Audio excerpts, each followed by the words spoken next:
I'm Amy Zawi with the Jerusalem Connection Friday Red Alert Report for June 16th, Antisemitism from the Left and the Right. Alan Dershowitz, Harvard law professor, famous author and article writer, as well as frequent commentator and guest on CNN, Fox News, MSNBC, and the mainstream networks, published an article just this week titled "A New Tolerance for Anti-Semitism." In it, I will quote that anti-Semitism has been a part of our far right in recent memory. Of course, the greatest examples of these are the Nazi parties from last century, the KKK, and neo-Nazi groups that are found around the West. And for the most part, the mainstream media, as well as the general public, reject these people wholeheartedly and their views. However, there is a new sense of anti-Semitism popping up on the far left, and it is under the guise of Palestinian rights issues, and it is known to be now by a new word, anti-Zionism or anti-Zionist.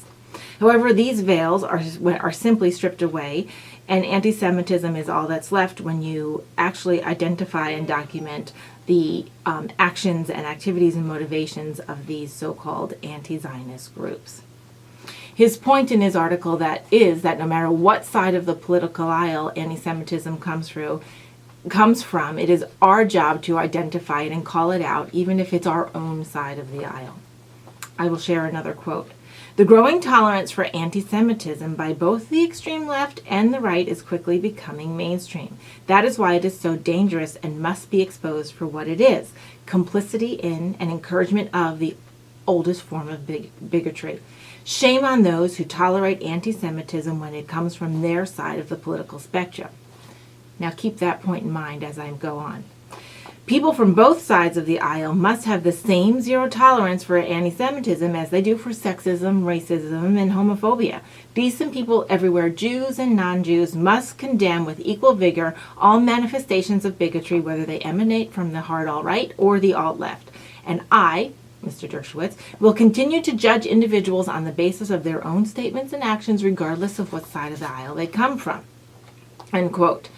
What is particularly interesting about Mr. Dershowitz's 1,200-word or so articles, it also marries up the BDS movement with how far the left has infiltrated mainstream society, including college campuses. BDS is boycott, divest, and sanction, and it is a political and social movement seeking to isolate the nation of Israel economically and culturally, and ultimately snuff it from the map. He points out, Mr. Dershowitz does, other inconsistencies, such as the left's new heroine, Linda Sarsour, who claims to be a feminist while she openly and publicly denounces pro-Israel females, who are also human rights activists, such as Brigitte Gabriel and Ayaan Hirsi Ali. And the things that she says about them in public are just so vile, I cannot possibly repeat them, and they can only be considered misogynistic. Quote, increasingly, anti-Semitic discourse is also sleeping into the arts and academia. Consider the anti-Israel and anti-Jewish bigotry of Pink Floyd frontman Roger Waters, a staunch supporter of the so-called BDS movement. You'll remember I mentioned Waters last week as he was rallying the band Radiohead not to perform in Tel Aviv at the end of this month. Mr. Dershowitz also connects the radical and vocal anti-Jew Linda Sarsour to U.S. Democrat office holders and seekers, including New York Mayor de Blasio and Bernie Sanders. They're continuing to court her for support, and I personally cannot figure out why. In Europe, the article goes on to mention, a Jewish BBC reporter, Emma Barnett, was interviewing a Labour Party leader named Jeremy Corbyn. She asked him a question regarding child care policy, and he fumbled the answer, and she challenged him on it. The response from Labour Party supporters was to go after Emma Barnett. In social media tweets include, allegations have surfaced that Emma Barnett is a Zionist.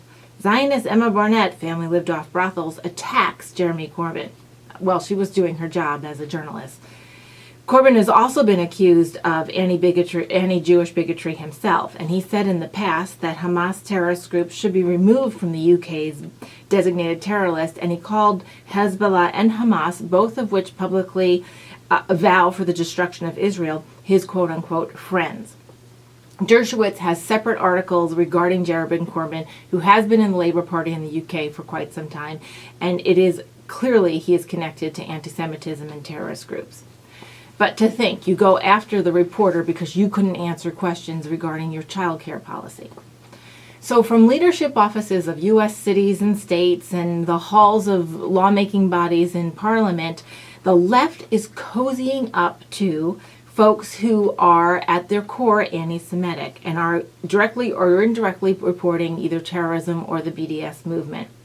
And this is a very curious and dangerous thing. And we must enlighten even the most sincere left-leaning folks in our community that this is unacceptable. Many constituents are missing the red flags. They don't realize the history of the particular person they see on the TV, a Linda Sarsour or a Jerry Corbyn. They don't understand the ties and the past they have. They only see the particular clip and the little note of rhetoric, pro-women's rights or pro-so-and-so's rights, and they think that must be a legitimate person, when indeed it is far from the truth. While my news this week may seem disheartening and a little bleak, my point of highlighting it is that we must be ever vigilant to criticize and catch and call out all forms of bigotry and anti-Semitism from any corner, even if it's a Christian corner. It, as Mr. Dershowitz says, it doesn't matter if the bigotry is from, quote unquote, your side of the aisle. As a truth-seeking person, and as Christians, I would say, we must indeed follow the truth and correct our brethren when we need to and call it out.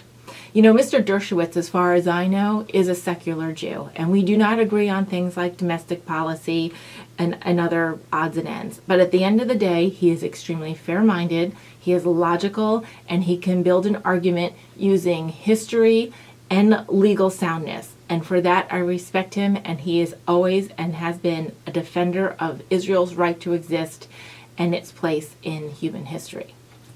Shavua Tov, have a great week, and Shabbat Shalom.